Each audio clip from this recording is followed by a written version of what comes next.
جو کچھ انہوں نے کیا گلف کنٹریز نے کیا، آزاد ہوتے ہی کیا، کہ 7 چھوٹے چھوٹے سے ملکوں نے، جس میں سے 3 بڑے نام ہیں، باقی چھوٹے چھوٹے سے ہیں، وہ 3 مل کے اپنی ایک UAE بنا لی، بڑی کامیاب ان کی، انہوں نے اس سے سب نے ترقی کی، یہ باقی سب نے نہیں کیا. ایسے یونین مسلم ممالک بنا لیتے، یہ اور جگہوں پر انہوں نے نہیں کیا. یہاں تو پوزیشن یہ ہے کہ بیسک جو پہلا اختلاف شروع ہوا تھا شیعہ سنی کا، وہ بنیادیں آج تک قائم ہیں. وہاں ہوتا یہ ہے کہ ایران چاہتا ہے کہ میرے اثرات بڑھ جائیں، وہ آج تک اس انٹرنیشنل لیول پہ قائم ہے کہ میرے اثرات بڑھ جائیں، اور ادھر کچھ سعودی عرب ٹھیکیدار ہے کہ ان کے اثرات نہیں بڑھ جائیں، شیعہ اثرات آگے کو نہیں بڑھ جائیں، سنی اثرات رہیں. یہ شیعہ سنی کے اندر جو ہے یہ لگاتار دنیا جو ہے یہ جو وہاں سے بٹی تھی وہ بالکل انٹرنیشنل لیول کے اوپر یہ شیعہ سنی جنگ ہے.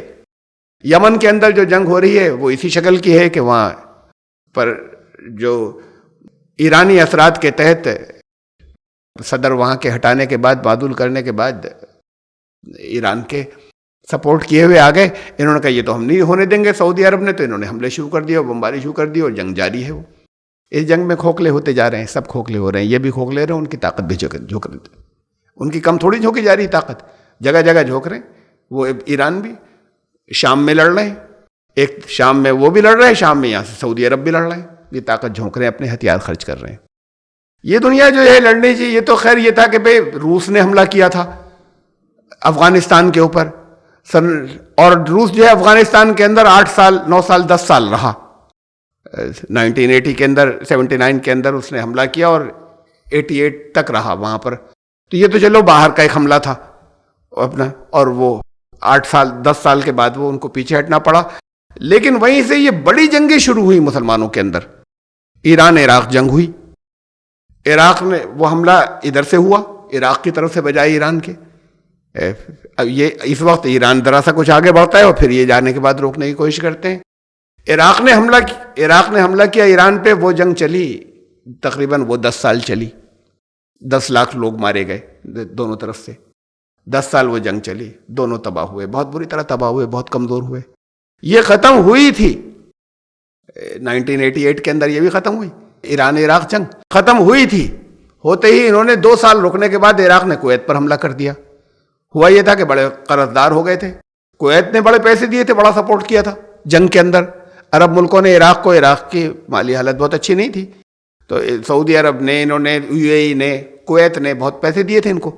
کویت نے بہت سپورٹ کیا تھا. اب کویت کے قرض دار بہت ہو گئے تھے.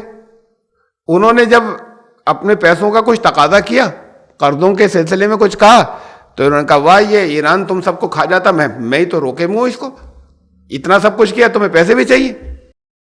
لیکن ظاہر ہے کہ ایک ملکی قانون تھا، سب کوئی ایسا تو تھا نہیں کیونکہ ہوا میں ہوتے ہیں اور چپکے سے ایک دوسرے کو دے دیا اور کوئی مکر گیا خاموشی سے. تو اس میں یہ ہوا کہ پریشر بہت پڑا، تو انہوں نے کہا اسی پہ قبضہ کر لو. یہ باتیں تو ایسی ہوتی ہیں جیسے عراق نے سوچ لیا قبضہ کر لو، ایسے نہیں ہوتا.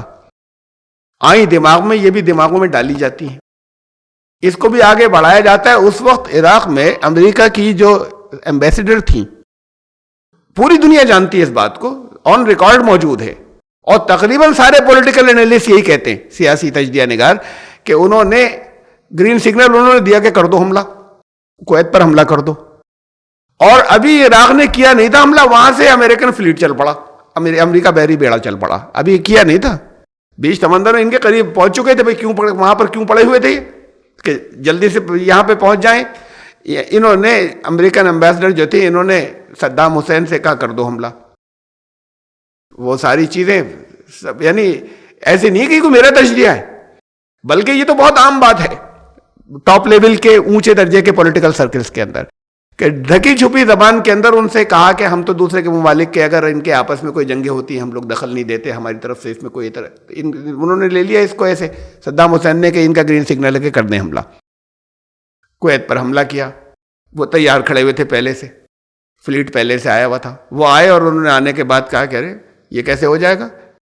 ایمبیسڈر کو بلا لیا واپس وہاں سے، ایمبیسڈر کو تو ہٹا لیا، اپنی ایمبیسڈر کو جس نے کہ اشارہ دیا تھا کہ کر دو. اور اس کے بعد پھر انہوں نے وہاں سے عراق کو مارا. 6-7 مہینے وہاں پہ رہے. اس 7 مہینے میں انہوں نے لوٹ مار بھی بہت کی، وہاں پر بہت لوٹ مار کی، بہت زیادتیاں کی عراق نے اس کویت والے حصے کے اندر.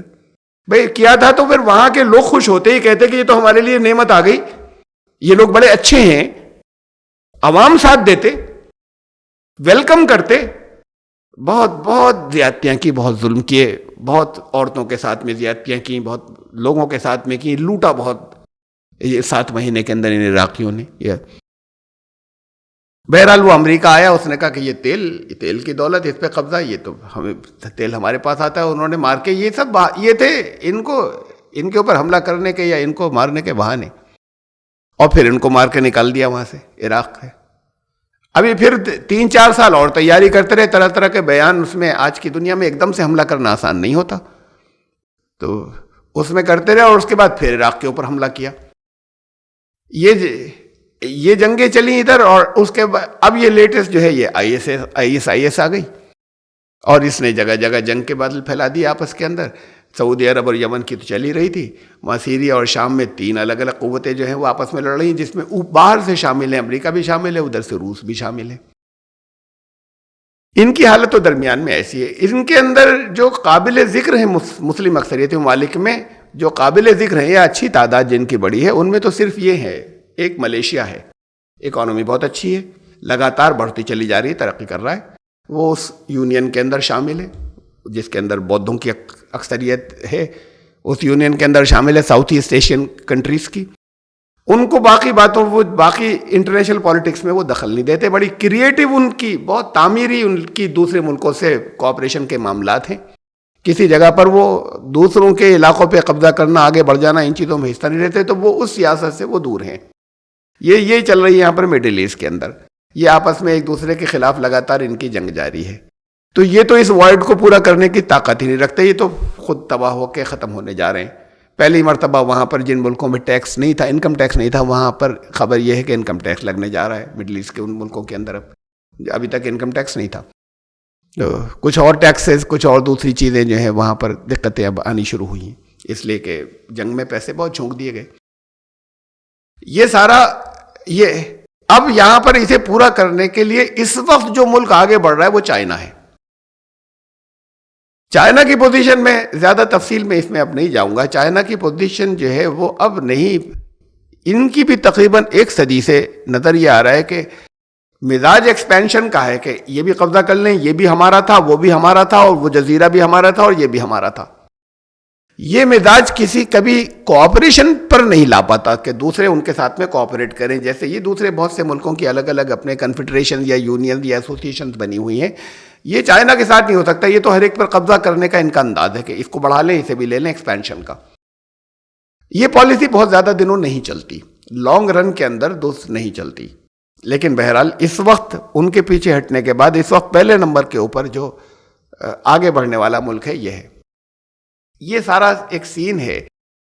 اس کے ساتھ ہی ساتھ یہ بڑی عجیب بات ہے کہ جب دنیا کے اندر بڑے پیمانے کے اوپر کچھ اسلامی ورلڈ میں کچھ ہوا ہے, یہ بڑی عجیب بات ہے, جب ہوا ہے اس وقت یہاں انڈیا اور بھارت کے اندر بھی بڑے پیمانے پہ چینجز ہوئے. یہ عجیب ایک ریلیشن شپ ہے کہ یہاں پر بڑے پیمانے پہ یہاں ہمیشہ تبدیلیاں ہوئی, جب دنیا کے اندر کوئی بڑی تبدیلیاں ہوئی ہیں. یہاں پر بھی تبدیلی کی تیاری ہے, اس کی تفصیلات جو ہے وہ میں بہت سے موقعوں پہ آپ کے سامنے رکھ چکا.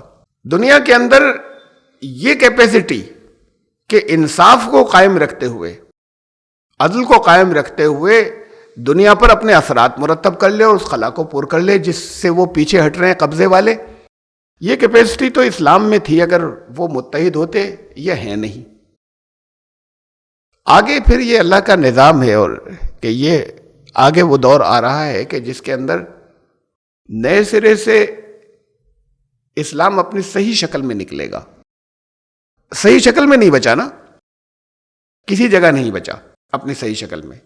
کہیں پر وہ جسے اب وہابیت یا سلفیت والا اسلام کہتے ہیں کہ وہاں صرف مار کاٹ اور جنگ, یہ کافر ہے تو اسے قتل کر دو, اس کی گردن اڑا دو. انہیں بنیادی ایسا محسوس ہوتا ہے کہ جیسے یہ بن گئی ان کی. یہ مصر اتنا بڑا ملک تھا, وہاں پر اخوان المسلمین کی حکومت آئی. وہ حکومت الیکشن سے آئی. اخوان جو جیتے, ایک زمانے سے قربانیاں انہوں نے بہت دی تھیں, دینی تحریک تھی, بہت قربانیاں, بے پناہ, بڑی روح کو لرزا دینے والی چیزیں ہیں جو ہسٹری میں ملتی ہیں. اس کی حکومت آئی, اور وہ حکومت ایبسولوٹ میجورٹی نہیں تھی کہ حکومت بنا لیتے, انہیں کوئی سپورٹ کی ضرورت تھی. یہ بھی الیکشن لڑے تھے جو وہاں کا سلفی گروپ کہلاتا ہے, اس کو سپورٹ کر رہا سعودی عرب، یہ بھی الیکشن لڑے تھے، ان کی سپورٹ سے حکومت بنی، اپنی انڈیویجول ایبسولوٹ میجورٹی ان کے پاس نہیں تھی۔ کچھ ہی دنوں کے بعد ایسا ہوا کہ بہت ہی واضح انہوں نے اشارہ دیا کہ ہم سپورٹ واپس کھینچ رہے ہیں اور کچھ ہوگا تو ہم ساتھ نہیں دیں گے ان کا۔ اور اس کے ساتھ ہی ساتھ باقی دنیا کی جو نظریں لگی تھی کہ تو ایک اسلامی حکومت آ گئی یہاں پر اسلام پسندوں کی، تو پھر وہاں کے جو السیسی، جو وہاں کے فوج کے جو جنرل یا کمانڈر یا سربراہ تھے، جو اس وقت تک ڈیفنس منسٹر بھی بنے ہوئے تھے، پھر انہوں نے فوج ان کے کنٹرول میں تھی اور انہوں نے اس کا تختہ الٹ دیا، اور پھر بے پناہ مظالم آج تک جاری ہیں۔ انہوں نے ساتھ دیا اس سارے مظالم کا، اس کے خلاف کوئی آواز نہیں اٹھائی جو سلفی ہیں۔ بھئی اسلام پسند ہے، اسلام کی حکومت آ رہی ہے، اور آپ تو یہ تو مسلمان دنیا کا حال ہے کہ سلفی گروپ نے اس لیے کہ وہ ان کو پیسے اور سپورٹ جو کچھ ملتی ہے وہ سعودی عرب سے ملتی ہے۔ سعودی عرب کو خطرہ تھا، ان سے بے پناہ خطرہ تھا کہ یہ تو ڈیموکریسی آ گئی یہاں ڈیموکریسی آ گئی تو کہ ہمارے لیے خطرہ نہیں پیدا ہو، تو پھر یہ سلفی گروپ نے وہاں پر ان کا ساتھ دیا، السیسی کا ساتھ دیا، اور وہاں پر بے پناہ مظالم چل رہے ہیں، ظلم جو ہیں چل رہے ہیں۔ یہ ساری اندر کی اس طرح کی پیٹی سیاستیں جو ہیں وہاں پر چل رہی ہیں۔